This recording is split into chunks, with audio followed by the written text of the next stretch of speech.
Hello, everyone, and welcome back to the Thrive with 5 series here at the Google for Education EDU on Air series.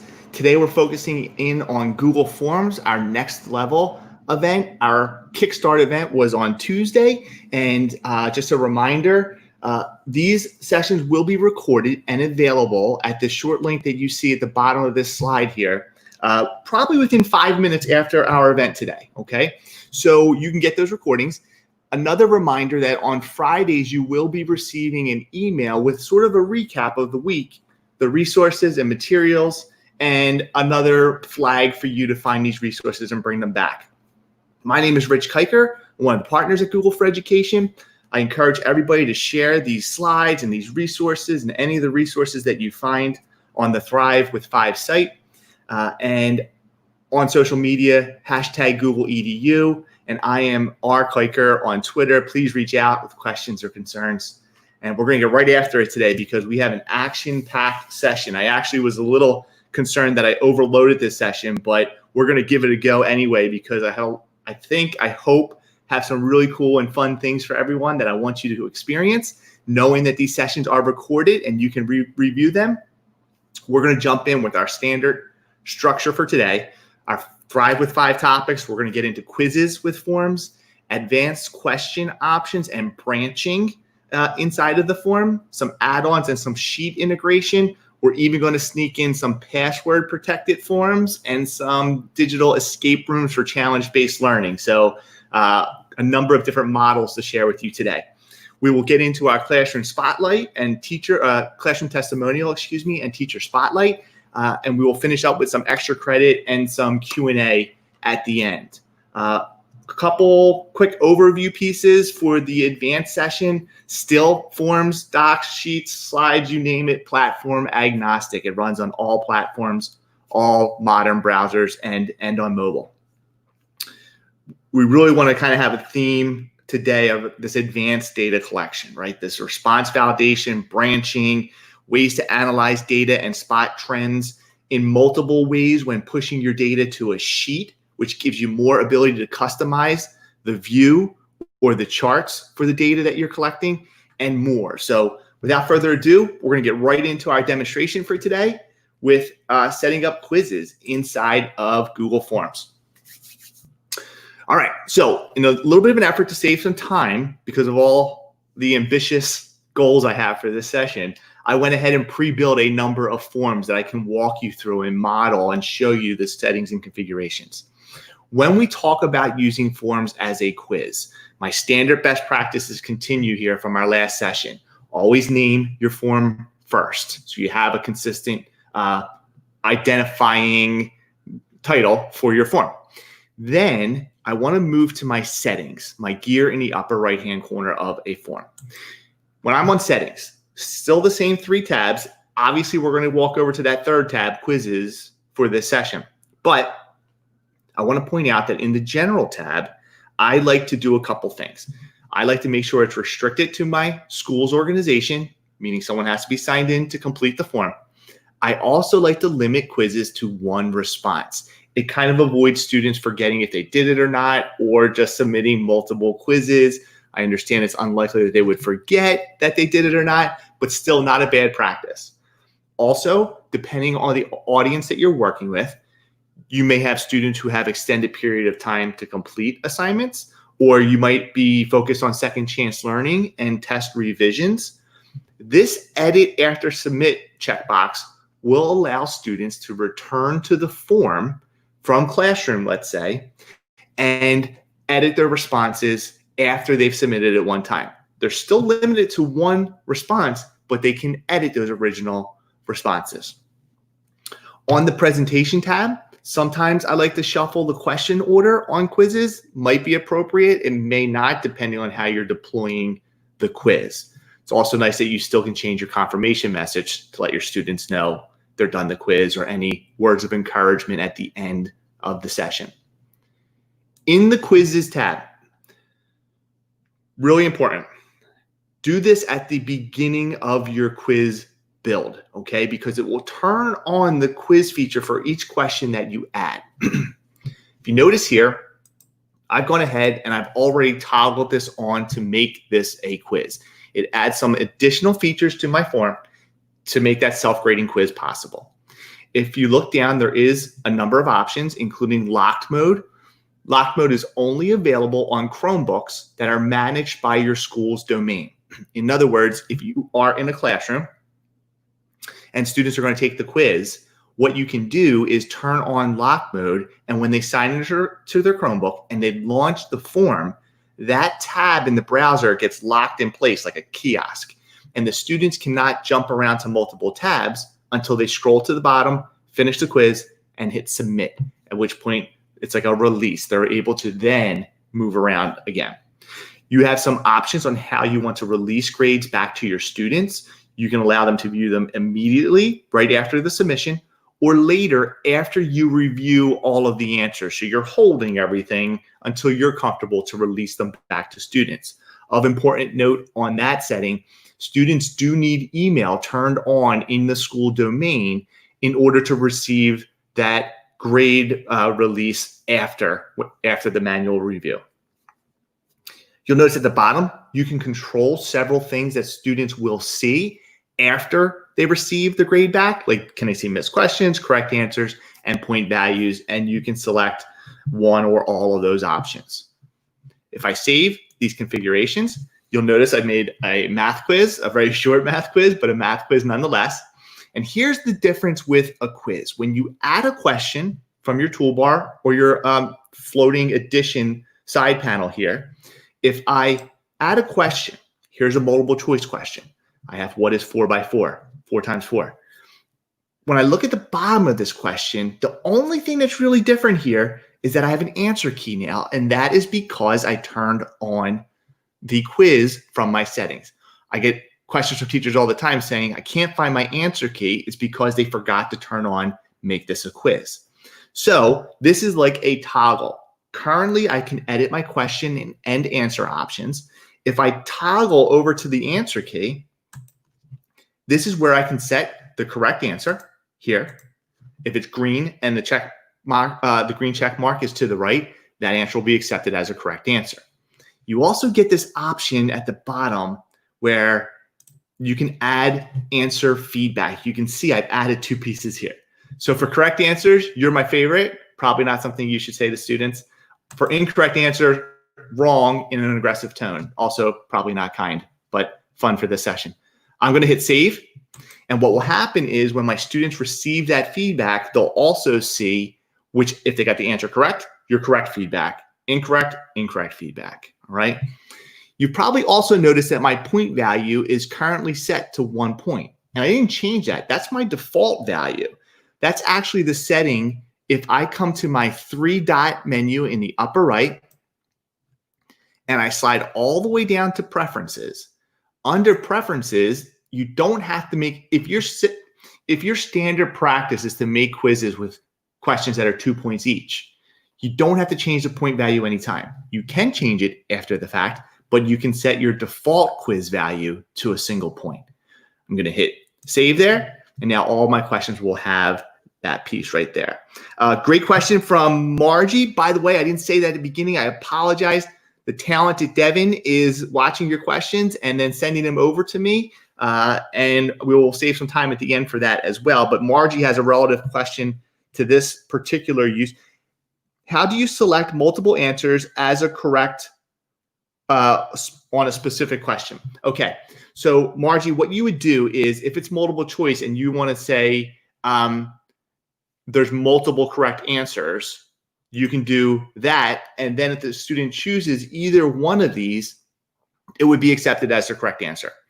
If you were looking for more like a choose all that apply, you would change your question type. So let me hit done on this question. And instead of multiple choice, what you probably would want to do is go to a checkbox option. So if you have 5 checkbox options and 2 of them are for the full answer, they would have to select both to get full credit for that question. So I would tell you to try out the checkbox option for that. Great question, by the way. I also have an example on a quiz here for an open-ended question. What is the name of the longest side of a right triangle? Short answer.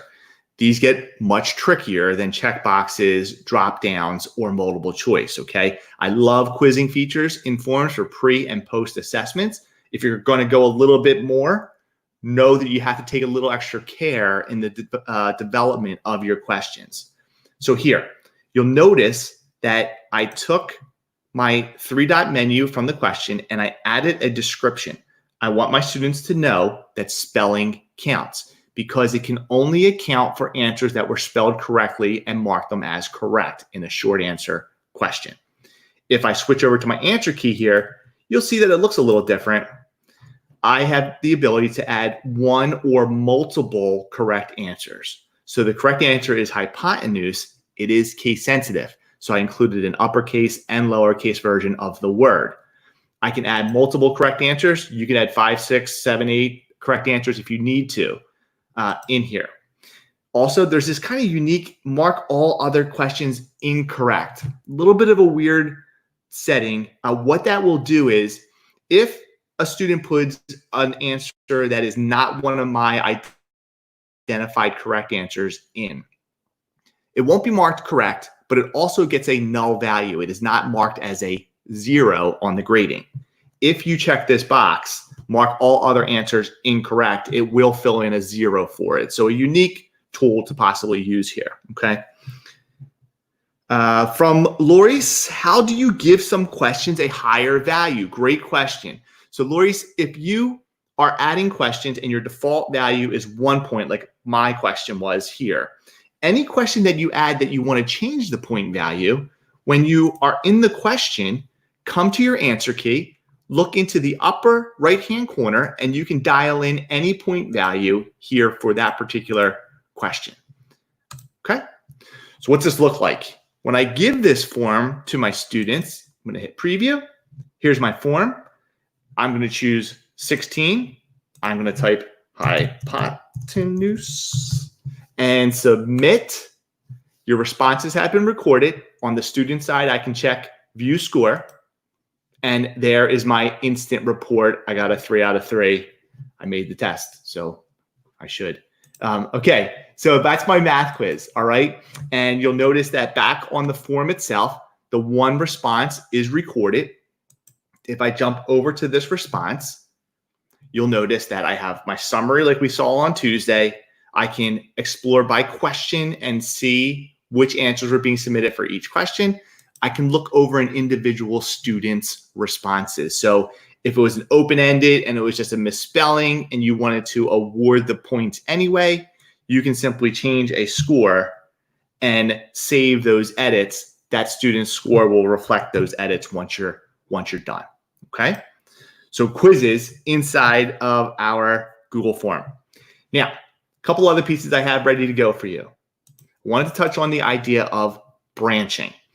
On Tuesday, I briefly mentioned the ability for us to add sections to a Google form. You'll notice something slightly different from this example on Tuesday.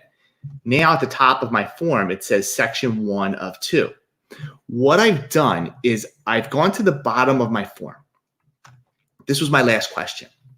And I've used my addition panel, my add panel on the right-hand side here to add a section. You'll notice I have section 2 of 2. You may have seen this on forms on the web. When you get to the bottom and it says continue and you can go to the next section, that's what this will allow you to do. Now, here's the trick. I've made my next section and it's called I didn't like the video. So if a student watches this video and they choose that they don't like it, I may want to ask them why and give me an explanation why. There's 1,000 ways you could use this, obviously. I built the section. I have my last multiple choice question right here. What I can do is in this last multiple choice question, I make it required. I use my 3-dot more menu and I turn on what's called go to section based on answer. What this will do, and if you watch closely, my questions will change and you'll notice that my yes now has a drop down on the right to tell it what to do if the student selects yes. If my students select yes, I may want the form to be submitted. Great. If they choose no, I might want a deeper inquiry about why they didn't like the video or what their feelings were about the video. In this case, I can drop down my option and say, go to section 2. I don't like the video. Section 2, again, is right here at the bottom. By doing this, that gives me what we call branching. I either submit the form or I branch the other way to a second section to allow for further explanation of why they didn't like the video. In this case, if I come up and I preview my form, your name is Rich. Did you enjoy the video? If I say yes, next, click submit to finish, and I'm done. If I go to submit another response and I say, Mark, did you enjoy this video? No, my branch will take me to section 2, and I'm presented with the secondary section and this question to describe my answer a little bit, and I can hit submit. My response has been recorded, okay? So branching can do a lot of things. I typically, and there's mixed feelings on this, but I typically advise people not to do more than 2 or 3 layers of branching. If you're thinking about a form where you're going to make 10 branches, I would probably, in most circumstances, guide you to think about making multiple forms rather than having a form that was so complex that if one thing breaks, it could be really problematic for you. On my responses tab, I wanted to point out here that you can always push your data to spreadsheets. If I click create a new spreadsheet and create, that will push me to a new spreadsheet with all of my data contributed on here and organized for me. It's a simple form, but if I had scores here and ratings, it's really useful for additional charting. I have to also mention my favorite way of getting notifications for a form. I always use the sheet that's attached to the form, go to my tools menu right here, and turn on my notification rules. I like this because I can say, notify me when a user submits a form, and instead of getting an email right away and maybe 15 emails in a day, I like to select send me a daily digest. And then once a day, I get a report of how many people submitted to my form, and I can come check it out to see the new responses. Okay, so pushing your data to a Google Sheet. Now, a couple of fun ones to finish up with here. I have a password protected form. Okay, so you might have some reason to give out a password before people can enter your Google form, okay, or enter data into your Google form. Here's how I did that. If you see again, I have sections. My first section has a question, please enter the password to proceed. And notice it is a required question. This is critical. You have to make it required. And what I've done is I've created a second section that says, you're in, what do you want for dinner? Okay, something simple. How do I make this happen? How do I make this work? Well, with my first question, just one question on my first section, I'm going to use my 3-dot menu and I'm going to turn on something called response validation. When I enable response validation, you'll see that I get a new qualifier here that is going to let me set the conditions for when a response will be accepted. I can choose a number. I can choose text strings, length. For the password option, I always like to use regular expression. And the reason why I suggest that is that allows me to set my requirements to matches, which means the string has to exactly match what I put in here, the password, before a user can proceed forward. If I choose matches and I put my pattern to be the word thrive, custom error text, I usually put in something like try again. Okay. And now if I activate this form, here we go, password protect. What's the password? Thrive, nope, can't get through. Thrive, I will validate against the setting. I'm through, what do you want for dinner? So a fun way, or maybe a useful way, to make sure the right people are getting into a form that you want to get into a form. Another unique option, we're just stacking on these skills a little bit, is the idea of a digital escape room. I love the idea of discovery-based and challenge-based learning. And making a digital escape room is a very powerful tool. It's an engaging activity for kids for sure. So what is this? We're using the response validation again. What I've done is I've set all of my questions to be required. Okay, so my first question here, what year was Ben Franklin born? I've set my response validation again from my 3-dot-more menu down here. I've set that response validation to a number that is equal to, meaning I want them to specifically dial in the correct year. It happens to be 1706, okay? And if not, try again. Little hat tip to Ben Franklin. I'm a Philadelphia kid myself. So my second question here is, what is the middle name of this president of the United States? That's all I left them with, an image. So they have to go and try and find maybe a Google image search and compare who this president may be. If I select this question, you'll notice that I use the regular expression setting just like the password, and it's John Quincy Adams. So Quincy is the answer. I did that detail again, though, of adding a description to make sure my students know that spelling, grammar, and capitalization must be correct in order to get through. One other thing I like to do on the digital escape rooms, I like to go to my settings and my presentation, and in that confirmation message, leave something that says you've escaped or your team has escaped. You can shout out the winning passphrase Google. Now, I don't think you should use shout out at any time ever in a classroom, but it's fun to think about ways that you could use this so that the winning team could get up and, I don't know, grab an object in the room to show that they knew what the key was. They're out of the digital escape room and they won the challenge. So an idea there on how you can manage the winning team or provide them with an action to show that they've won. Digital escape rooms. If I preview this quickly, what year was Ben Franklin born? 1706, right? This is Quincy, but I lowercased it. If I go to submit, nope, can't get through, was not able to break out. I have to double check my instructions, make my corrections, and now my team gets through and we just won and can scream Google. Again, scream and shout out are two things I do not recommend putting anywhere in writing for a classroom. Okay, last one. We want to talk just briefly about add-ons. Add-ons, like we talked about in the doc series last week, add-ons allow me to extend the functionality of my form. I want to model one for you that I've been using a lot lately. Our team has been doing an awful lot of webinars, and because of user experience, we typically want to max the size, maybe 50 to 75 at most. We could do more, but we want to make sure people can ask us questions and get a valuable virtual experience.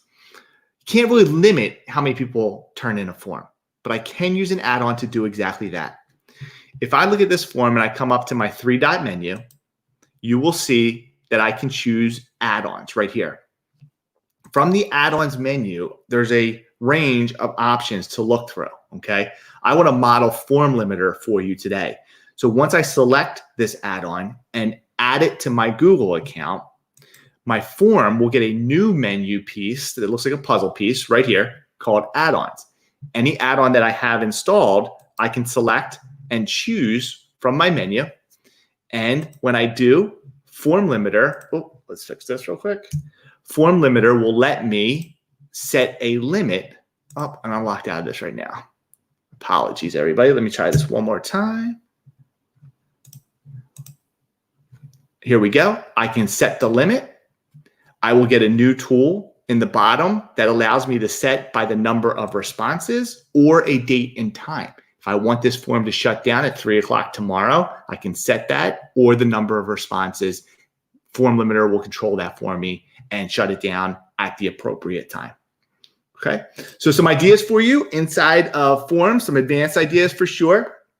I want to take a moment to call out Gene Carboni from Father Judge High School in Philadelphia, a good friend of mine and an extremely talented forms expert. And he's using this currently, especially in the remote world. I asked him for a quote here, and some of the add-ons he's using are Form Limiter, Choice Eliminator, and Form Ranger. He's branching a lot. He's using forms for attendance among so many other things like exit tickets after live sessions, tracking weekly email updates to parents and administrators. You can see it here. Not a big fan of reading to people, so I'm just going to leave this here for you to see and explore on your own while I take a second to show you one of Gene's examples. He's using branching here, okay? So daily attendance for his students in the remote learning world right now. He's requiring the email. They choose their period. That period kicks them to a section based on the selection here. And if I'm in first period, I can enter my name for attendance that day. Extra credit resources. I want to put a couple special things in here for the next level session. You'll notice on the bottom, there's a link for show form questions based on answers. That's the branching idea. And then do more with add-ons and scripts. If you are adventurous and you want to jump into coding a little bit, there's some really unique things you can do with scripting. That is a whole nother level of advanced use though. So take a look at those for sure. And we have a couple minutes. I definitely want to get some of these questions that are coming in right now. As a quick reminder, the link at the bottom of your screen will take you to the resources page.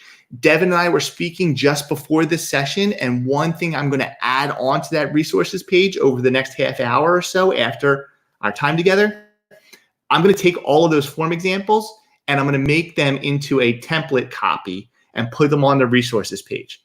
So if you want to make your own copy of any of those examples that I have, you can go to this website, select the link, and make your own copy, and you can explore some of the settings that I've added or used in each of those sessions.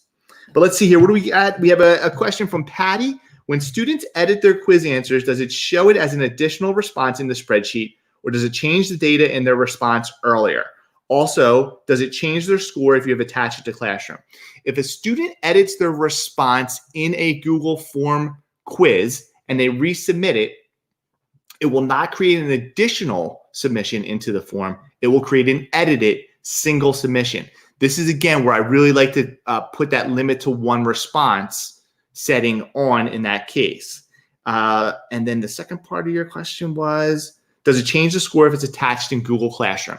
When we looked at quizzes in Classroom a week or two ago, I mentioned the idea that you can import the grade. What you would want to do is if you did make updates or students made updates, I would suggest going back into the assignment and importing the grades again. It will pull in the fresh updated grades from the edited form quiz. Good questions.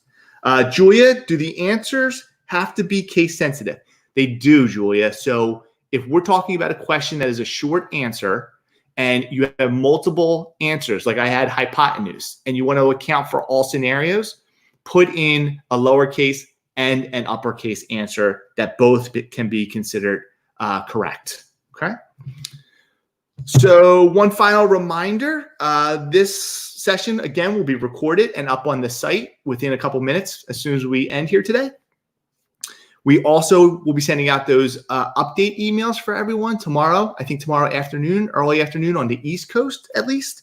And then we will be back next week with slides and the following week with sites. We do have one more question. I'd love to get it in here for Lisa. I have a hard time finding quizzes I've created. Is there a quick way to find them? Let's end on a good note here for Lisa. In your Google Drive, okay, my best advice for you on this is to use search. When I'm in my search here, if I drop this down and I come to type and I select forms, and then I make sure that my owner says owned by me. Now, any form that I have created, when I choose search here, will filter. You'll see in the top, there's some controls, and I see only forms that I've made. A pro tip here might be that when you're titling quizzes as opposed to regular forms, add the word quiz to the title. And then what you can do is add the word quiz into your search, and then your quiz title will force those features to come up in the title. So a couple ideas on self-organization. All right. Great question. I'm glad we got it in under the wire. Thank you all again for being here today. Again, all this will be updated, the resources and the recording within the next half hour. So please go check that out and come back next week. We'll be doing some slides, and we'll get into things like digital storytelling and digital portfolios and slides. Thank you for being here, everyone. Be well. Take care.